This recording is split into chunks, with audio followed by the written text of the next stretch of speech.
दोस्तों आप सभी का बहुत बहुत स्वागत है हमारे चैनल में। इस वीडियो के अंदर अभी हम लोग साइंस यानी विज्ञान इससे रिलेटेड इम्पोर्टेंट 40 क्वेश्चन देखने वाले हैं जो कि आपके आने वाले एग्जाम से railway, group D, NTPC, SSC, UP police और आने वाले सभी प्रतियोगिता परीक्षा के लिए काफ़ी इम्पोर्टेंट है।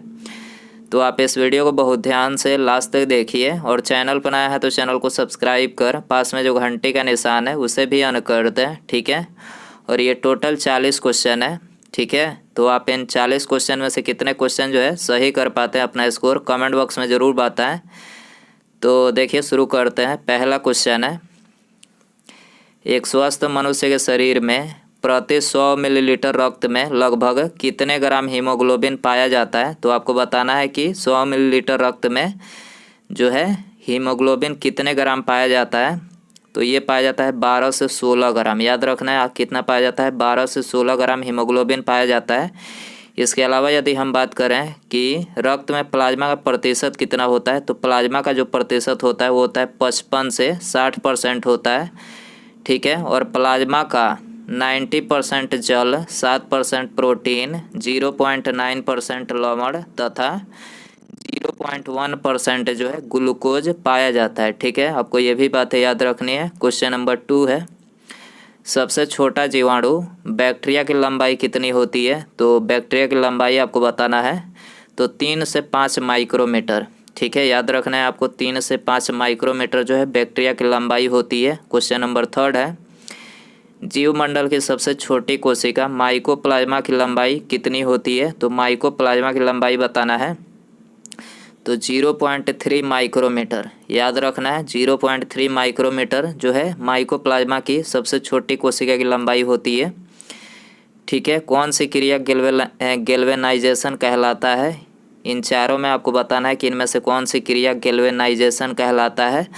तो लोहे पर जिंक की परत को चढ़ाना, ठीक है। जंग से बचाने के लिए लोहे पर जिंक की परत को चढ़ाना क्या कहलाता है, गैल्वेनाइजेशन, ठीक है। याद रखना है गैल्वेनाइजेशन बोला जाता है। आंसर हो जाएगा डी। क्वेश्चन नंबर 5 है, सरसों का पौधा कितने घंटे में अपने वजन के बराबर पानी अवशोषित कर लेता है। तो सरसों का जो पौधा होता है तो अपने वजन के बराबर पानी जो है ये 5 घंटे, लगभग 5 घंटे में अवशोषित कर लेता है, ठीक है। आंसर हो जाएगा बी। क्वेश्चन नंबर 6 है, पृथ्वी को निम्न में से कौन सी परत सूर्य की अल्ट्रावायलेट किरणों से बचाती है। तो सूर्य की अल्ट्रावायलेट किरणों से कौन सी परत जो है बचाती है पृथ्वी को। तो ये ओजोन परत, याद रखना है ओजोन परत ही है जो सूर्य की अल्ट्रावायलेट जो किरणें आती है उससे जो है पृथ्वी को बचाती है, ठीक है। आंसर हो जाएगा ए। क्वेश्चन नंबर 7 है, माचिस के तिल्ली पर किसका मसाला उपयोग होता है। वेरी इंपॉर्टेंट क्वेश्चन है ये, बहुत बार क्वेश्चन एग्जाम में पूछा गया है। माचिस की तिल्ली पर किसका मसाला जो है उपयोग होता है। तो फास्फोरस, ठीक है। लाल फास्फोरस जो होता है वो वही इस्तेमाल किया जाता है माचिस के तिल्ली पर। आंसर हो जाएगा बी। क्वेश्चन नंबर 8 है, प्राणियों के वैज्ञानिक नाम लिखने के लिए किस भाषा का प्रयोग किया जाता है। तो भाषा बताना है प्राणियों को किस भाषा का प्रयोग किया जाता है, लैटिन भाषा। याद रखना है कौन सा भाषा, लैटिन भाषा का प्रयोग किया जाता है प्राणियों के नाम लिखने के लिए। निम्न में से कौन सा ग्रह हरे रंग का प्रकाश उत्सर्जित करता है। तो बरून, याद रखना है बरून जो ग्रह है ये हरे रंग का प्रकाश जो है उत्सर्जित करता है। इसके अलावा यदि हम बात करें मंगल ग्रह को, इसे लाल ग्रह के नाम से जाना जाता है। मंगल को जो है लाल ग्रह के नाम से जाना जाता है। शुक्र की बात करें तो शुक्र को जो है ये सांझ का तारा या फिर भोर का तारा इसे बोला जाता है, ठीक है। क्वेश्चन नंबर 10 है, विकसित होने पर रीढ़ की कुल हड्डियों की संख्या कितनी होती है।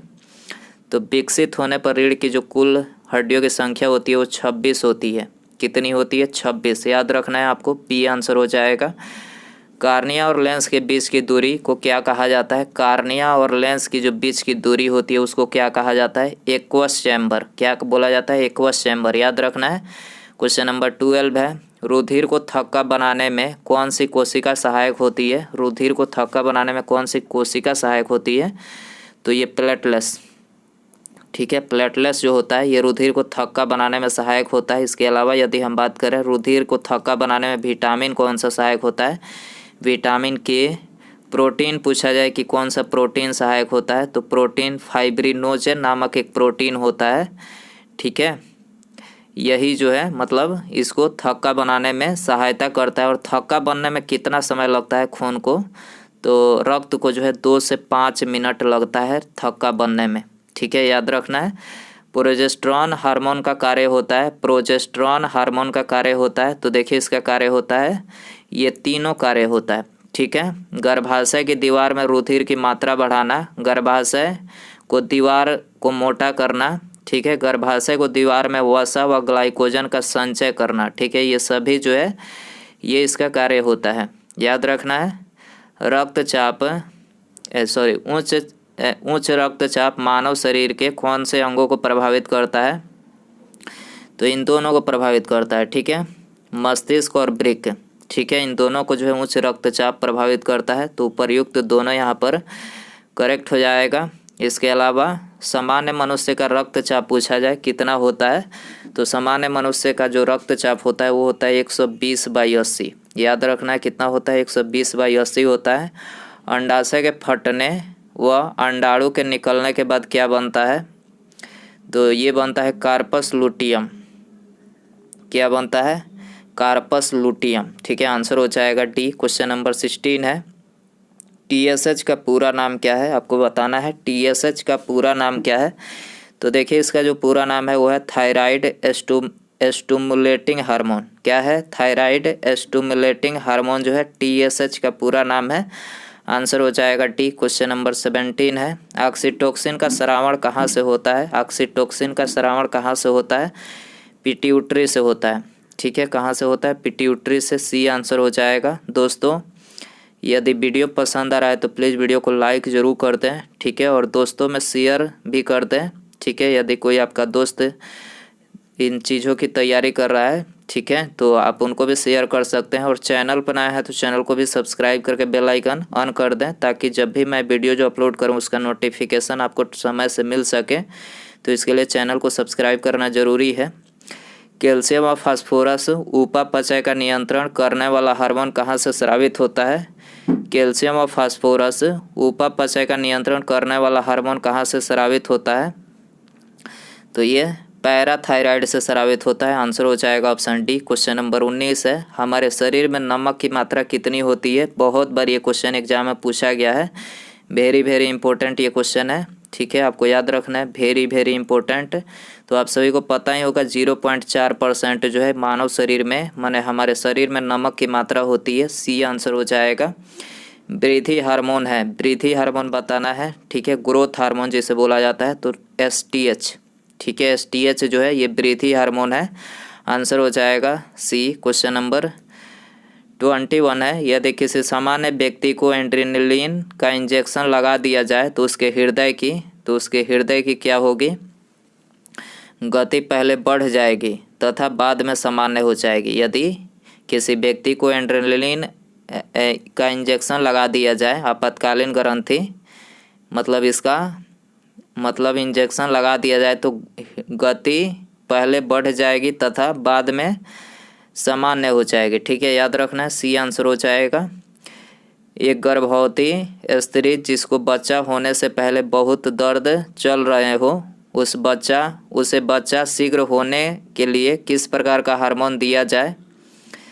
एक गर्भवती स्त्री जिसको बच्चा होने से पहले बहुत दर्द चल रहे हो, उसे बच्चा शीघ्र होने के लिए किस प्रकार का हार्मोन दिया जाए, तो देखिए उसे जो है जो चिकनी मांसपेशियों को सक्रिय करे, ठीक है, जो चिकनी मांसपेशियों को सक्रिय करे वो वाला हार्मोन दिया जाना चाहिए, ठीक है, आंसर हो जाएगा ऑप्शन ए। क्वेश्चन नंबर 23 है, बहुत से मनुष्यों का चेहरा गोरिल्ला के समान तथा हाथ पैर बड़े होते हैं, इसका कारण क्या है, तो इसका कारण आपको बताना है।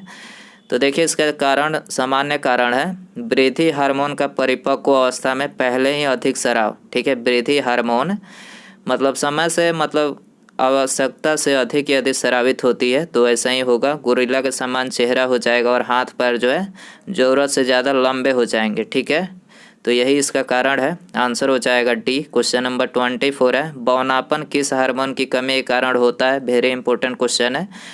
बौनापन किस हार्मोन की कमी के कारण से होता है? तो थायरॉक्सिन, याद रखना है, थायरॉक्सिन हार्मोन होता है, उसी के कारण से होता है। और एक एसटीएच वृद्धि हार्मोन, ये तो बताया ही है कि एसटीएच, ठीक है, एसटीएच और थायरॉक्सिन, थायरॉक्सिन का ही पार्ट है, ठीक है। आंसर हो जाएगा बी।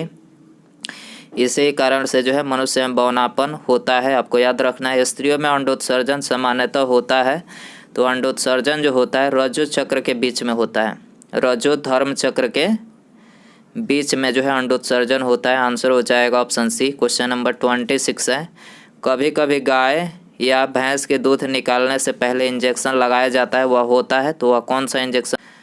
27 है, वह कौन सी ग्रंथि है जो 7 वर्ष की आयु में समाप्त हो जाती है? तो 7 वर्ष की आयु में हाइपोथैलेमस ग्रंथि जो है समाप्त हो जाती है, ठीक है।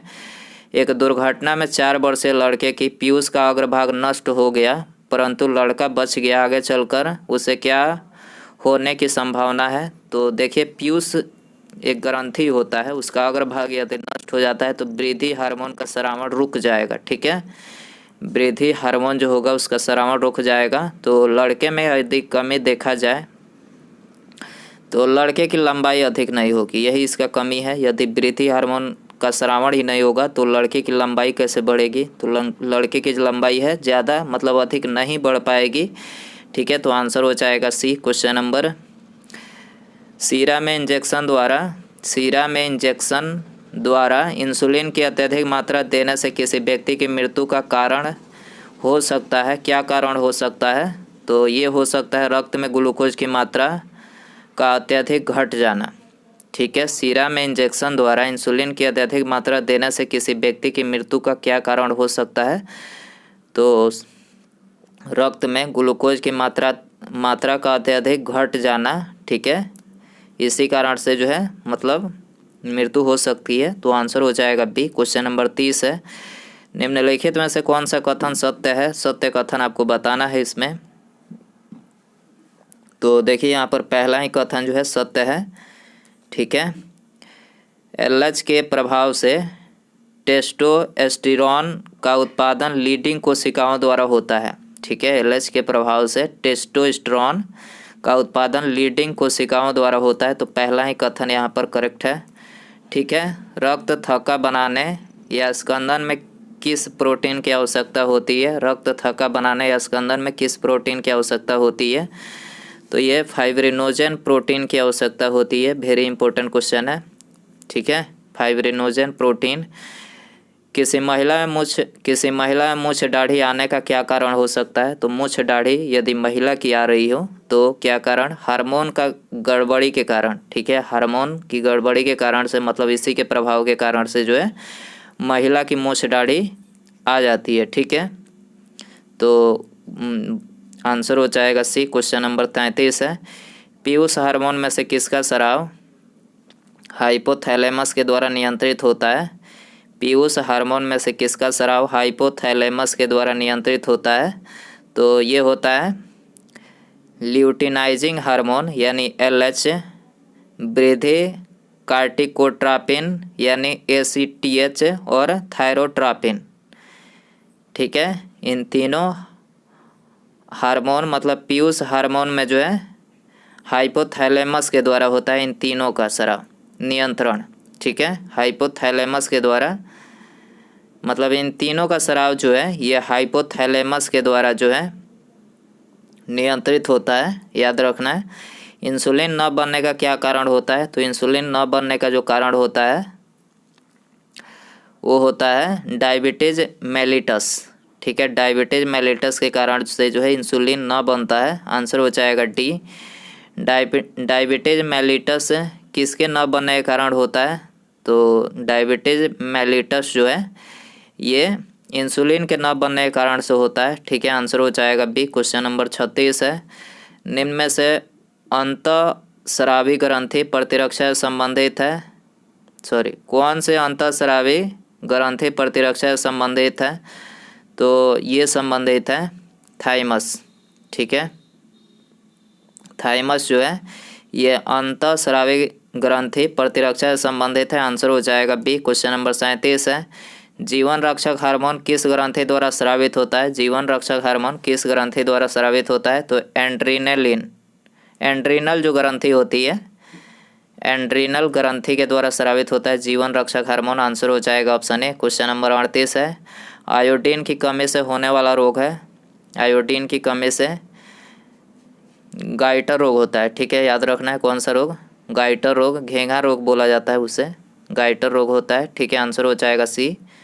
कलम चल क्यों नहीं रहा है? गाइटर रोग होता है, याद रखना है आपको। कौन सी अंतःस्रावी ग्रंथि वृद्धावस्था में निष्क्रिय हो जाते हैं? कौन सी अंतःस्रावी ग्रंथि वृद्धावस्था में निष्क्रिय हो जाते हैं? तो ये थाइमस निष्क्रिय हो जाते हैं। इसी कारण से जो है मनुष्य जो है बुढ़ापा की ओर मतलब ज़्यादा तेज़ी से जाता है। बुढ़ापा यदि समय से पहले आ रहा है तो इसका मतलब है आपके अंदर जो है थाइमस ग्रंथि निष्क्रिय हो चुके हैं। ठीक है, याद रखना है आपको। नर में द्वितीय लैंगिक लक्षणों के लिए आवश्यक हार्मोन है, नर में द्वितीयक लैंगिक लक्षणों के लिए आवश्यक हार्मोन है, कौन सा हार्मोन है? तो ये है टेस्टोस्टेरोन। ठीक है, कौन सा है? टेस्टोस्टेरोन है। आंसर हो जाएगा ये 41 है। मादा में द्वितीयक लैंगिक लक्षणों के लिए आवश्यक हार्मोन है, मादा में द्वितीयक लैंगिक लक्षणों के लिए आवश्यक हार्मोन कौन सा है? तो है एस्ट्रोजन। ठीक है, एस्ट्रोजन मादा में है। ठीक है, आंसर हो जाएगा ऑप्शन सी। क्वेश्चन नंबर 42 है, सार्वजनिक वितरण के लिए दिया जाने वाले खाने के नमक में थोड़ी मात्रा में आयोडाइड मिला दिया जाता है। ऐसा इसलिए करते हैं ताकि, तो देखिए ऐसा इसलिए करते हैं ताकि गलकंड यानी ग्वाइटर का होना रोका जा सके। ठीक है, सार्वजनिक वितरण के लिए दिया जाने वाला खाना के नमक में थोड़ी मात्रा में आयोडाइड मिला दिया जाता है। क्यों मिला दिया जाता है? तो गलकंड यानी ग्वाइटर का होना रोका जा सके। ठीक है, इसीलिए मिलाया जाता है। आंसर हो जाएगा सी। उसके बाद यहाँ पर हमारा अगला क्वेश्चन है, यौनारंभ के समय व्यक्ति के शरीर में विशिष्ट परिवर्तन आने के लिए उत्तरदायी हार्मोन कौन सा है? देखिए, यदि मनुष्य दाढ़ी मुछाने लगती है, एक तरह से देखा जाए तो दाढ़ी मुछाने लगती है, तो इसके लिए कौन सा हार्मोन उत्तरदायी है ये बताना है आपको। तो आपको 4 ऑप्शन दिया गया है, ये आपके लिए होमवर्क क्वेश्चन रहेगा। सही आंसर आप कमेंट बॉक्स में ज़रूर बताइए। ठीक है, सही आंसर कमेंट बॉक्स में ज़रूर बताइए और अपना स्कोर भी कमेंट में बताइए। और वीडियो यदि आपको पसंद आया रहेगा तो प्लीज़ वीडियो को लाइक कर दीजिएगा। चैनल पर नया है तो चैनल को तो सब्सक्राइब करना ही करना है। ठीक है, और अपने दोस्तों में से भी शेयर कर दीजिएगा। ठीक है, मिलते हैं अगले वीडियो में। नमस्कार।